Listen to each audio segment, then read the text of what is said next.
Hello, नमस्कार दोस्तों, कैसे हैं आप सभी? तो स्वागत है आप सभी का एक बार फिर से हमारे यूट्यूब चैनल पर।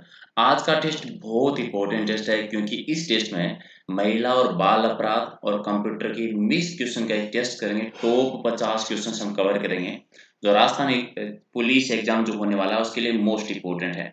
टारगेट रखते हैं कि 50 में से कम 30 क्वेश्चंस आपके सही होने चाहिए कि महिला बाल अपराध वाला और कंप्यूटर वाला सेशन कितना आपका सही है, कितनी आपकी तैयारी है और कितने आप सही कर सकते हैं। जो भी आपका स्कोर बनता है कमेंट करके आप जरूर बताइए और वीडियो को लाइक नहीं किया है तो कर लेना। और डेली इस तरह के टेस्ट लेने हैं तो इस बटन पे ओके कीजिए, सब्सक्राइब कर लीजिए और बेल आइकन पर ओके कर देना क्योंकि नोटिफिकेशन इसी से आपको मिलेंगे। अगर आपको पीडीएफ लेनी है सारी पीडीएफ तो वो मिलेगी टेलीग्राम चैनल से, जिसका लिंक है प्रहलाद सारण सर के नाम से। ये वीडियो की डिस्क्रिप्शन मिल जाएगा, लेकिन वहां से भी आप ज्वाइन करके सारी पीडीएफ एक साथ आप ले सकते हैं। राइट, तो फटाफट एक बार वीडियो को लाइक कर दीजिए अगर नहीं किया है तो। और फिर शुरुआत करते हैं क्वेश्चन नंबर 1 से। ठीक है, प्रत्येक क्वेश्चन का आंसर बताना है कमेंट करके और स्कोर जरूर बताना ताकि पता रहे कि आपकी राजस्थान पुलिस की कितनी तैयारी है। महिला बाल अपराध वाला और कंप्यूटर वाला पार्ट की तरह आपने तैयार किया। ऑलमोस्ट 160 टेस्ट हमारे हो गए अब तक राजस्थान पुलिस के। पहले वाले भी देख सकते हैं अगर नहीं देखे हैं तो। चलिए शुरुआत करते हैं क्वेश्चन नंबर 1 से। पहला हमारा है कि बैंकों में चेक पढ़ने के लिए किस विधि का प्रयोग किया जाता है। बैंकों में चेक पढ़ने के लिए कौन सी विधि यूज करते हैं? MICR का यूज किया जाता है, यानी राइट आंसर आपका 3 नंबर। चलिए, इनमें से कौन सा इनपुट डिवाइस नहीं है? माउस इनपुट डिवाइस है, स्कैनर भी है, कीबोर्ड भी है, मॉनिटर नहीं है। मॉनिटर इनपुट डिवाइस नहीं आता तो राइट आंसर आपका 4 नंबर। क्वेश्चन नंबर 3, कंप्यूटर का बेसिक सिद्धांत कौन सा है? अर्थमेटिक ऑपरेशन भी है, लॉजिक ऑपरेशन भी है, भंडारण क्षमता भी है। तीनों ही बेसिक सिद्धांत में आते हैं तो राइट आंसर आपका हो जाएगा 4 नंबर। कमेंट करके बताते रहना कि कौन सा क्वेश्चन आंसर सही है आपका। चौथी पीढ़ी के कंप्यूटरों के मुख्य पुर्जा कौन सा है? मुख्य डिवाइस उपकरण कौन सा है? चौथी पीढ़ी के कंप्यूटरों में माइक्रो प्रोसेसर होता है। माइक्रो प्रोसेसर यानी राइट आंसर आपका बी हो जाएगा, 2 नंबर सही है। 5 है कि ग्राफिक इमेज को कंप्यूटर में किसकी सहायता से इनपुट करते हैं? ग्राफिक इमेज को कंप्यूटर में किसकी सहायता से इनपुट करते हैं? स्कैनर की सहायता से करते हैं। स्कैनर की सहायता से करते हैं, 4 आपका राइट आंसर। क्वेश्चन नंबर 6 आपका कि आधुनिक कंप्यूटर में किसका प्रयोग किया जाता है? 4 ऑप्शन के आधार पर आंसर दे दीजिए। आधुनिक कंप्यूटर में VLSI का यूज करते हैं तो राइट आंसर आपका क्या हो जाएगा? बी आपका सही आंसर है। चलिए, आईसी किसकी बनी हुई होती है? यानी इंटीग्रेटेड सर्किट किससे बनाई जाती है? इंटीग्रेटेड सर्किट बनाई जाती है सिलिकॉन से। सिलिकॉन से बनाई जाती है तो राइट आंसर आपका हो जाएगा 3 नंबर, सी आपका सही आंसर है। चलिए 8 नंबर कि कंप्यूटर हार्डवेयर को अधिक आधुनिक बनाने को क्या कहते हैं? कंप्यूटर हार्डवेयर को आधुनिक बनाने को कहा जाता है अपग्रेड करना। अपग्रेड करना यानी राइट आंसर आपका सी सही हो जाएगा। चलिए ये बताइए कि सबसे पुरानी आंकड़े गिनने वाली मशीन कौन सी थी? आंकड़े गिनने की सबसे पुरानी मशीन रही थी एबेकस मशीन। एबेकस यानी राइट आंसर आपका हो जाएगा 1 नंबर सही आंसर है। क्वेश्चन नंबर 10 आपका कि एक समय में एक साथ एक से ज्यादा कार्य संपन्न करने वाले कंप्यूटर तकनीकी को क्या कहते हैं? एक ही टाइम में एक से ज्यादा कार्य करने वाली कंप्यूटर तकनीकी कहलाती है मल्टीटास्किंग। क्या कहते हैं? मल्टीटास्किंग कहते हैं तो राइट आंसर आपका हो जाएगा बी सही आंसर है। क्वेश्चन नंबर आपका 11 कि मेहर की रकम दहेज में क्या मानी जाती है? मेहर की रकम को दहेज में शामिल नहीं करते हैं। मेहर की रकम को दहेज में शामिल नहीं करते हैं। यह व्यक्ति पर मुस्लिम पर्सनल लॉ यानी शरीयत लागू होता है तो बी हो जाएगा राइट आंसर। मेहर की रकम दहेज में शामिल नहीं होती है। दहेज से संबंधित स्थितियां कौन सी है? दहेज कब लिया जा सकता है? विवाह से पहले भी ले सकते हैं, विवाह के टाइम पर भी ले सकते हैं, विवाह के बाद में भी। सारी स्थितियां है वो सही है तो राइट आंसर क्या हो जाएगा? 4 नंबर आपका सही है। चलिए, असंगत की पहचान करनी है, बहुत इंपॉर्टेंट क्वेश्चन है। प्रत्येक टॉपिक पॉइंट को आराम से पढ़ना है। पहला है कि शादी के टाइम पर जो उपहार मिलते हैं, लड़की को जो जेवर दिए जाते हैं वो स्त्री धन में आते हैं। बिल्कुल सही है, वो स्त्री धन में आते हैं। लड़की और लड़के का जो कॉमन उपयोग वाली सामान है, ऐसा सामान जो दोनों यूज करते हैं जैसे फर्नीचर हो गया है, टीवी हो गया है, ये भी स्त्री धन में आते हैं। ये भी सही है, दोनों ही स्त्री धन में आते हैं। लड़की जो सामान अपने साथ लेकर जाती है, उसके पति को कोई गिफ्ट दिया जाता है या पति के कोई रिश्तेदारों को गिफ्ट दिया जाता है, वो उपहार के दायरे में आते हैं, ना कि दहेज में। तो ये भी सही बात है। चौथा है कि कोई संपत्ति बहुमूल्य प्रतिभूति देना या देने के लिए प्रत्यक्ष रूप से या परोक्ष रूप से देना दहेज में नहीं आता, ये गलत है।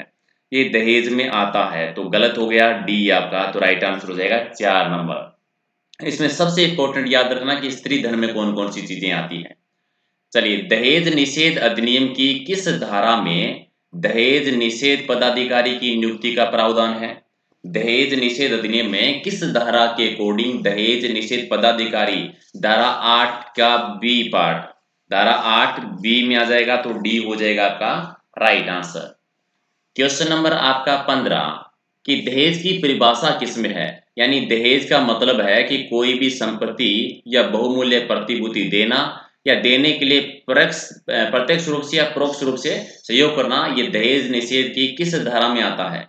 तो दहेज को जो परिभाषित किया गया है वो धारा 2 में किया गया है, धारा 2 से संबंधित है, तो राइट आंसर आपका 1 नंबर। चलिए, संगत बताना है, ये असंगत है एक्चुअल में, असंगत बताना है। धारा 3 दहेज देने या लेने या देने से अपराध सही है। 4 है कि दहेज की मांग करने के लिए जुर्माने का प्रावधान, धारा 4 में ये भी सही है। 4 का भाग एक है कि कोई भी व्यक्ति के द्वारा प्रकाशन या मीडिया के माध्यम से पुत्र या पुत्री की शादी के एवज में व्यवसाय या फिर कोई भी संपत्ति या कोई भी हिस्से का प्रस्ताव हो, ये भी सही है। और धारा 6 घटना से 1 वर्ष के अंदर शिकायत करना, ये गलत है, क्योंकि धारा 6 जो आती है, ये दहेज जो होता है विवाहिता के अलावा कोई भी यूज नहीं कर सकता, शिकायत का नहीं होता, ये धारा 6 में है, तो 6 हो जाएगा राइट आंसर आपका। क्वेश्चन नंबर आपका 17 दहेज निषेध अधिनियम की धारा 6 का संबंध किससे है। धारा 6 यानी कोई दहेज विवाहिता के अतिरिक्त अन्य व्यक्ति के द्वारा धारण किया जाना किस में आता है, धारा 6 में आता है, तो राइट आंसर आपका सी हो जाएगा। क्वेश्चन नंबर 18 कि दहेज निषेध अधिनियम की धारा 8A का संबंध किससे है। 8A का संबंध है कि कोई भी दहेज से जुड़ी हुई कोई घटना होती है उसको 1 वर्ष के अंदर शिकायत करने से, घटना के 1 वर्ष के अंदर शिकायत करने से, यानी एक आपका राइट आंसर। 19 है कि स्त्री अशिष्ट रूप से प्रतिषेध अधिनियम 1986 के अंतर्गत पहली बार अपराध करने पर कितने वर्ष की सजा का प्रावधान है। स्त्री अशिष्ट रूप प्रतिषेध अधिनियम 1986 के तौर पर पहली बार अपराध करने पर 1 वर्ष की सजा का प्रावधान है, राइट आंसर आपका 1 नंबर। 20 नंबर किन में से कौन सा सही नहीं है, सत्य नहीं है। ठीक है, तो 20 का राइट आंसर क्या हो जाएगा। चैटिंग इलेक्ट्रॉनिक संवाद है, ये भी सही है। चैटिंग केवल एक व्यक्ति के साथ की जा सकती है, ये गलत है। चैटिंग तो एक से ज्यादा, ये तो आपको एक्सपीरियंस होगा सबको, तो ये गलत हो जाएगा। एक से ज्यादा लोगों के साथ की जा सकती है, तो बी हो जाएगा गलत। अगला है कि कंप्यूटर में काम करने के लिए किस सॉफ्टवेयर का प्रयोग किया जाता है। कंप्यूटर में काम करने के लिए एप्लीकेशन होना जरूरी है, तो एप्लीकेशन से, तो राइट आंसर आपका 1 नंबर। क्वेश्चन नंबर 22 कि कौन सा सॉफ्टवेयर कंप्यूटर के हार्डवेयर को नियंत्रित करता है। कौन सा सॉफ्टवेयर जो है वो हार्डवेयर को कंट्रोल करता है, नियंत्रित करता है, तो सिस्टम करता है, सिस्टम, तो सी हो जाएगा राइट आंसर। 23 नंबर उस फाइल को क्या कहते हैं जो ईमेल से जुड़ी होती है और ईमेल प्राप्त करने वाले को भेजी जाती है। ठीक है, ईमेल से जुड़ी होती है और ईमेल प्राप्त करने वाले को भेजी जाती है, क्या कहते हैं, अटैचमेंट। अटैचमेंट, इसी से फाइल जोड़ते हैं, तो राइट आंसर आपका सी हो जाएगा। 24 नंबर यात्रा करने वाले यूजर के लिए पोर्टेबल कंप्यूटर कौन सा। यात्रा करते हैं उस टाइम पर साथ में जो ले जाते हैं यूजर, जो ले जाते हैं, किस प्रकार का कंप्यूटर, लैपटॉप लेके जाते हैं, लैपटॉप ही होता है जिसका यूज किया जा सकता है, तो सी हो जाएगा राइट आंसर। 25 नंबर आपका कंप्यूटर के उस विशाल नेटवर्क को क्या कहते हैं जो सारे विश्व में लाखों लोगों को कनेक्ट कर देता है। इंटरनेट, इंटरनेट के माध्यम से लाखों लोग है पूरे विश्व में कनेक्ट हो सकते हैं, तो डी हो जाएगा राइट आंसर। क्वेश्चन नंबर आपका 26 कि किसी कंप्यूटर में निम्नलिखित में से कौन सा ऑपरेटिंग सिस्टम नहीं है। इनमें से ऑपरेटिंग सिस्टम कौन सा नहीं है। MS DOS है, यूनिक्स भी है, विंडो भी है, पेटीएम नहीं है, पेटीएम कोई ऑपरेटिंग सिस्टम नहीं है, तो सी हो जाएगा राइट आंसर। 27 नंबर इनमें से कौन सा डाटाबेस का मुख्य अवयव है। डाटाबेस का मुख्य अवयव आता है फील्ड भी है, रिकॉर्ड भी है, डाटाबेस फाइल भी है, तीनों ही हैं, तो राइट आंसर आपका 4 नंबर सही उत्तर है। क्वेश्चन नंबर 28 आपका है कि स्त्री अशिष्ट रूप प्रतिषेध अधिनियम 1986 के अंतर्गत प्रथम बाल अपराध करने पर 2 वर्ष की सजा होती है और जुर्माना कितना दिया जाता है। पहली बार बाल अपराध करने पर 2 वर्ष की सजा और 2000 रुपये का जुर्माना होता है, तो सी हो जाएगा राइट आंसर। 29 कि स्त्री अशिष्ट रूप प्रतिषेध अधिनियम 1986 के अंतर्गत अगर आप दूसरी बार अपराध करते हैं तो कम से कम कितनी सजा का प्रावधान है। पहली बार में 2 वर्ष की बात की थी नॉर्मली महिला के लिए। बाल अपराध में दूसरी बार करते हैं तो कम से कम कितनी हो सकती है, कम से कम 6 महीने की हो सकती है। कम से कम कितनी हो सकती है, 6 महीने की सजा हो सकती है। बी आपका राइट आंसर। अगला आपका है कि स्त्री अशिष्ट रूप प्रतिषेध अधिनियम 1986 में दूसरी बार अपराध करने पर सबसे कम से कम सजा 6 महीने की होती है और ज्यादा से ज्यादा कितनी हो सकती है, यानी 6 महीने से कितनी, 6 महीने से 5 वर्ष तक हो सकती है। तो ज्यादा से ज्यादा 5 वर्ष, यानी दूसरी बार करने पर 6 माह से लेकर 5 ईयर तक सजा का प्रावधान है। क्वेश्चन नंबर 31 कि स्त्री अशिष्ट रूप प्रतिषेध अधिनियम 1986 के अंतर्गत दूसरी बार जब अपराध करते हैं तो कम से कम 6 महीने की सजा, ज्यादा से ज्यादा 5 वर्ष की सजा होती है और साथ में जुर्माना कितना लगता है। जुर्माना कितने से कितना, 10,000 से लेकर 1,00,000 रुपए तक जुर्माना। तो अब साथ में याद रखो सारी चीजें। दूसरी बार अपराध करने पर 6 महीने से 5 साल तक सजा हो सकती है और 10,000 से 1,00,000 तक जुर्माना हो सकता है दूसरी बार अपराध करने पर। 32 है कि किस वर्ष में द कमीशन ऑफ स्त्री रोकथाम अधिनियम 1987 के अधिनियम के साथ भारत की संसद का एक अधिनियम बना था। ठीक है, स्त्री रोकथाम अधिनियम 1987 और ये कब बना था, 1988 में बन गया। तो राइट आंसर आपका बी हो जाएगा। चलिए, सती को पहली बार विनियमन किया गया था, कब किया गया था। सती प्रथा को पहली बार जो किया गया था ये 1829 में। बंगाल स्त्री अधिनियम आया था 1829 में पहली बार और फिर 30 में अलग क्षेत्रों में भी लागू हो गया था। बेटी के टाइम का आपको याद होगा।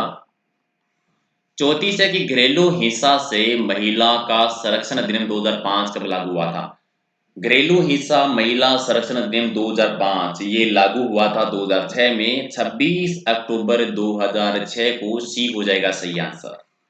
35 नंबर, घरेलू हिंसा से महिलाओं का संरक्षण अधिनियम 2005 के तहत किए गए संरक्षण आदेशों का उल्लंघन होने पर प्रतिवादी को कितने वर्ष की सजा का प्रावधान है और कितना जुर्माना है। अगर इसका उल्लंघन करता है तो 1 वर्ष की सजा का प्रावधान है और 20,000 रुपए का जुर्माना। 1 वर्ष की सजा और 20,000 का जुर्माना, यानी बी आपका सही आंसर है। 36 आपका है कि घरेलू हिंसा से महिला संरक्षण अधिनियम 2005 कानून में याचिका करने के लिए एक प्रारूप सुझाया गया है और कानून में याचिका करने का जो प्रारूप है उसका नाम क्या है। यह घरेलू घटना रिपोर्ट। क्या नाम दिया गया है, घरेलू घटना रिपोर्ट, यानी सी हो जाएगा राइट आंसर। 37 है कि वेब में एक से ज्यादा वेब पेज होते हैं तो वेब सर्वर पर स्थित होते हैं। ठीक है, वेब जो है वेबसाइट में एक से ज्यादा वेब पेज होते हैं जो सर्वर पर स्थित होती है, तो सी हो जाएगा राइट आंसर। 38 आपका ये है कि विंडोज डेस्कटॉप पर अलग अलग एप्लीकेशन और डॉक्यूमेंट किसके द्वारा दिखाए जाते हैं। विंडोज पर जो दिखाते हैं ये आइकन्स, यानी विंडोज डेस्कटॉप पर अलग अलग एप्लीकेशन और डॉक्यूमेंट आइकन्स के द्वारा दिखाए जाते हैं। तो राइट आंसर आपका हो जाएगा बी इसका सही आंसर। 39 है कि कंप्यूटर के इतिहास में प्रथम प्रोग्रामर किसे माना जाता है। पहला प्रोग्रामर जो माना जाता है लेडी एडा लवलेस को। लेडी एडा लवलेस, तो 1 नंबर आपका राइट आंसर। 40 है कि एल्गोरिदम तथा फ्लो चार्ट हमारी किसमें मदद करते हैं। एल्गोरिदम और फ्लो चार्ट हमारी मदद करते हैं, किसमें करते हैं मदद, समस्या को पूर्णतः और साफ साफ इंगित करने के लिए कि समस्या जो है वो क्या है उसको इंगित करने के लिए किया जाता है। तो राइट आंसर आपका सी हो जाएगा। किसी प्रोग्राम में मानव के द्वारा पठनीय वर्जन को क्या कहते हैं। किसी भी प्रोग्राम में मानव के द्वारा जो पठनीय वर्जन है, पढ़ने लायक जो वर्जन होता है वो सोर्स कोड, क्या कहते हैं, सोर्स कोड कहलाता है। तो बी हो जाएगा राइट आंसर। 42 आपका है कि मेन फ्रेम या सुपर कंप्यूटर में एक्सेस के लिए यूजर्स अक्सर किसका यूज करते हैं। मेन फ्रेम या सुपर कंप्यूटर में एक्सेस करने के लिए यूजर जो है वो टर्मिनल का यूज करते हैं, टर्मिनल का उपयोग करते हैं। तो राइट आंसर आपका बी हो जाएगा। 43 आपका है कि बाइनरी संख्याओं में प्रयुक्त होती है कितनी संख्याएं। बाइनरी संख्याओं में 6 संख्याएं प्रयुक्त होती है, 6 संख्याएं। तो राइट आंसर आपका 1 नंबर। 44 आपका है कि ऑपरेटिंग सिस्टम को कंप्यूटर की मेमोरी में लोड करने की प्रक्रिया क्या कहलाती है। ऑपरेटिंग सिस्टम को कंप्यूटर की मेमोरी में जो लोड करने की प्रक्रिया है उसको क्या कहते हैं? बूटिंग करना। बूटिंग यानी राइट आंसर आपका बी हो जाएगा। 45 है कि भारतीय दंड संहिता की किस धारा के अंतर्गत स्त्री की लज्जा भंग करने की आश्रय से उस पर हमला करना, आपराधिक बल का प्रयोग करना का जिक्र है। ठीक है, बलपूर्वक उस पर हमला करना या लज्जा भंग करने की भावना के साथ में, तो ये धारा 354 में आता है। धारा 354 तो एक हो जाएगा राइट आंसर। 46 नंबर, भारतीय दंड संहिता की किस धारा के अंतर्गत बलपूर्वक या हमले के द्वारा किसी स्त्री को नग्न करना या नग्न होने के लिए विवश करना, ये किससे संबंधित है? और ये धारा 354 का पार्ट बी आ जाता है। लज्जा भंग करना 354 में और नग्न करना या उसके लिए विवश करना 354 बी के अकॉर्डिंग अपराध है, तो बी हो जाएगा राइट आंसर। 47 आपका कि भारतीय दंड संहिता की कौन सी धारा महिलाओं का पीछा करने से संबंधित है? महिलाओं का पीछा करने से संबंधित आता है 354 का डी। 354 का डी हो जाएगा सी आपका राइट आंसर। 48 है कि भारतीय दंड संहिता की किस धारा के अंतर्गत महिला का विशेषाधिकार यौन उत्पीड़न की सजा का कानून है? यौन उत्पीड़न के लिए सजा का प्रावधान जो है वो आता है 354 ए में। 354 ए के अंतर्गत तो एक नंबर आपका राइट आंसर। 49 है कि भारतीय दंड संहिता की किस धारा में महिलाओं के ताक झांक करने से संबंधित है? ताक झांक करने से संबंधित धारा आती है 354 का पार्ट सी। 354 का सी, तो सी हो जाएगा राइट आंसर। और 50 नंबर कि शब्द, अंग विक्षेपण या कार्य जो किसी भी महिला की लज्जा का अनादर करता हो, यानी लज्जा भंग करता हो, उससे संबंधित हो, तो ये भारतीय दंड संहिता की किस धारा के अंतर्गत आता है? ठीक है, कोई भी शब्द है या कोई भी ऐसा कार्य है जो महिला की लज्जा का अनादर करता हो, और ये 509 में आता है। 509 तो राइट आंसर का हो जाएगा डी। ये थे मोस्ट इंपोर्टेंट 50 क्वेश्चन। जो भी स्कोर बनाए अपनी ईमानदारी के साथ बता देना। ऑलमोस्ट 160 के लगभग हमारे टेस्ट हो गए राजस्थान पुलिस के। ऐसे ही अगर आपको पसंद आया और अगर आप लोग इसको लाइक शेयर करते हैं तो जरूर कंप्यूटर और महिला अपराध के अलग से पार्ट की हम सीरीज शुरू करेंगे, जहां पर 40-50 टेस्ट करेंगे ताकि पूरा पार्ट आपका कवर हो जाए। तो वीडियो को लाइक शेयर आप जरूर कर दीजिएगा। और इसके अलावा एक मोस्ट इंपॉर्टेंट चीज जो आपको याद रखनी है, वो याद रखनी है 8 बजे का लाइव टेस्ट। रात को डेली 8 बजे एक लाइव टेस्ट होता है। जैसे अलग अलग टॉपिक पे होता है, जैसे आज का टॉपिक है राजस्थान के दुर्ग। इसमें क्या करते हैं, पहले दिन मैं टॉपिक बता देता हूँ, उसी टॉपिक पर डेली 100 क्वेश्चन का एक लाइव टेस्ट करते हैं। उस टॉपिक की आप पढ़ लिया करो पहले दिन, और फिर रात को 8 बजे 100 क्वेश्चन का टेस्ट दिया करो, ताकि पूरा राजस्थान का जीके आपका कवर हो जाएगा, रिविजन हो जाएगा। और फिर आप इसकी पीडीएफ लेके भी रिविजन कर सकते हैं। पीडीएफ आपको कहाँ से लेनी है? पीडीएफ लेनी पड़ेगी टेलीग्राम चैनल से, और टेलीग्राम चैनल का लिंक है प्रहलाद सारण सर के नाम से। ठीक है, तो चलिए मिलते हैं अगले वीडियो में कुछ और इंपॉर्टेंट क्वेश्चनों के साथ। तब तक आप इस वीडियो को लाइक कीजिए, इस वीडियो को शेयर कीजिए, और कोई भी समस्या है, कुछ पूछना चाहते हैं, कुछ शिकायत करना चाहते हैं, तो इंस्टाग्राम का और फेसबुक पेज का भी लिंक दिया हुआ है, तो वहां पर भी ज्वाइन करके आप मुझे मैसेज कर सकते हैं। धन्यवाद।